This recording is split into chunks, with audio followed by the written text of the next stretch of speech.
All right, so I'm going to start our examination of the intrinsic structures of the eyeball. Intrinsic structures are those structures that are actually part of the eyeball. So the muscles are not actually part of the eyeball itself. They attach to the eyeball. So we would consider these extrinsic ocular muscles. The sclera is part of the eyeball itself, as is the cornea. Those are both parts of the outer tunic, right, the fibrous tunic. So they are intrinsic structures. So let me remove this top portion, right? And below we can see some structures associated with the vascular tunic. And you can tell there is a lot of vasculature associated with this. This brown area here represents the choroid. The choroid is fairly darkly pigmented, right? Very darkly pigmented, and it's heavily penetrated with blood vessels. The pigmentation helps helps reduce stray light bouncing around inside of the eyeball. As I move around to the front, you can again see the iris in a little more detail. The iris is a portion of that vascular tunic, and it should be vascular. Again, this is made up of lots of smooth muscle that will be responsible for regulating the diameter of the pupil. As I pull off this area, we're going to look at first at the interior of this, right? So we're looking at the interior, and let's look at the front. Okay, sorry, let me see if I can get this. In the front, we see a large structure called the ciliary body. This whole large structure here is the ciliary body. And the ciliary body is going to be responsible for a couple of things. It's going to adjust the diameter of, or the shape of the lens. So as we go back up here, I can see here is the lens, and it is situated bounded by the ciliary body. So this area that would be attached, this is called the ciliary muscle. And the ciliary muscle will be able to either pull on the lens, right, or allow it to become slack and change shape, okay? So coming off of that ciliary muscle, we would have little suspensory ligaments, right? Sometimes called the ciliary zonule. And that's going to help pull. They are what attach the ciliary muscle to the lens. You can kind of think of them as tendons for the ciliary muscle. Okay. All right. Now, as we move back in this back portion of the eyeball, all right, you can see this sort of frilled area here, right? This is called the ora serrata, right? And it's really the connection between the ciliary body and the retina that we see back here, okay?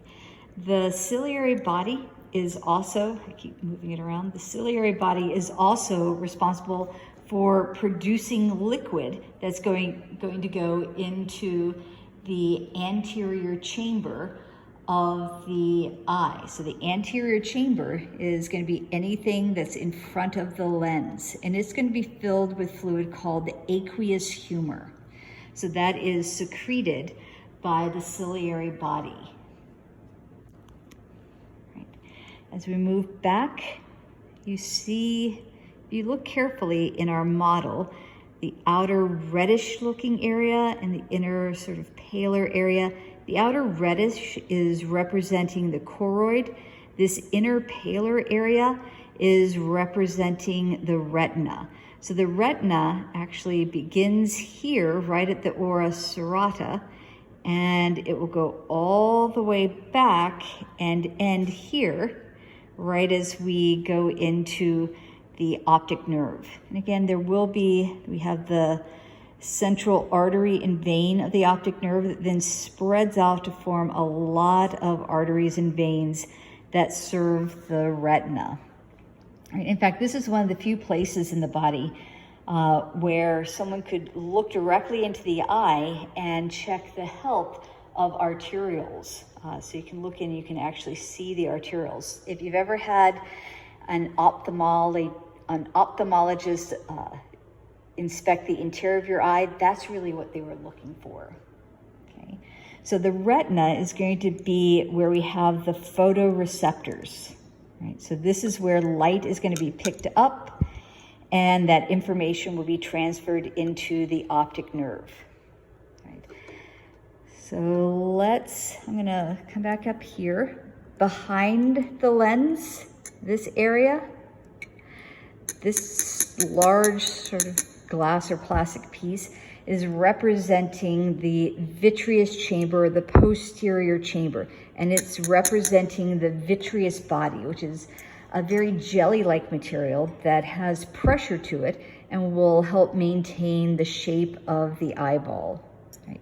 I'm going to pull out the lens, and I'm going to pull out the vitreous body. And we'll look at the posterior portion of the eyeball, okay? Because I want to show you a couple of important structures that we can find here, okay? The first is this little pink dot. Let's see if I can get my probe on that little pink dot right there. That represents an area known as the macula lutea, right? And the very central portion of the macula lutea is called the fovea centralis. It actually will be a little indent. And this is right along the actual optic axis. So if I go straight through the retina, I should point directly, straight through the pupil, I should point directly back at this fovea centralis. Notice it's offset from the optic nerve, or actually the optic nerve is offset from the actual visual axis. This is where you're going to have the highest concentration of photoreceptors, and there are going to be a lot of concentration of cones that are found in the eye, in the retina. And the cones are the photoreceptors that can detect different colors of light. As you move away from this macula lutea area towards the periphery, you get fewer and fewer cones and more rods. And rods do not have the ability to detect different wavelengths of light. They just accept all wavelengths of light. So that they're really going to be responsible for black and white vision and your ability to see well at night. All right, now this little area here, where the optic nerve penetrates into the retina, is known as the optic disc. And the optic disc is really the only place in this posterior portion of the eyeball where the retina attaches to the eyeball. Right?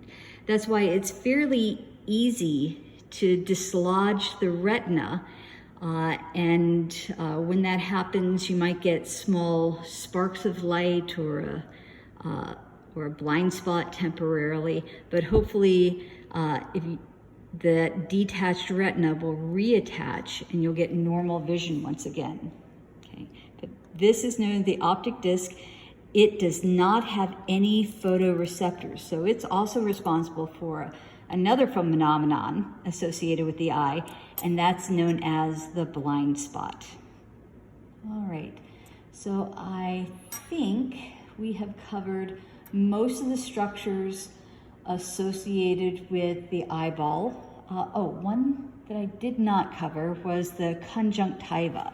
So let me put the eyeball back together. Here's the top portion of cornea. Put this eyeball back together.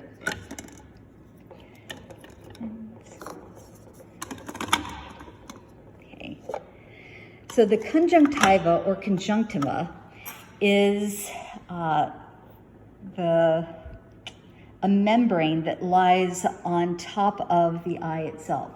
So the bulbar conjunctiva really goes from about the level of the muscles forward, and it lays directly on top of the sclera, right?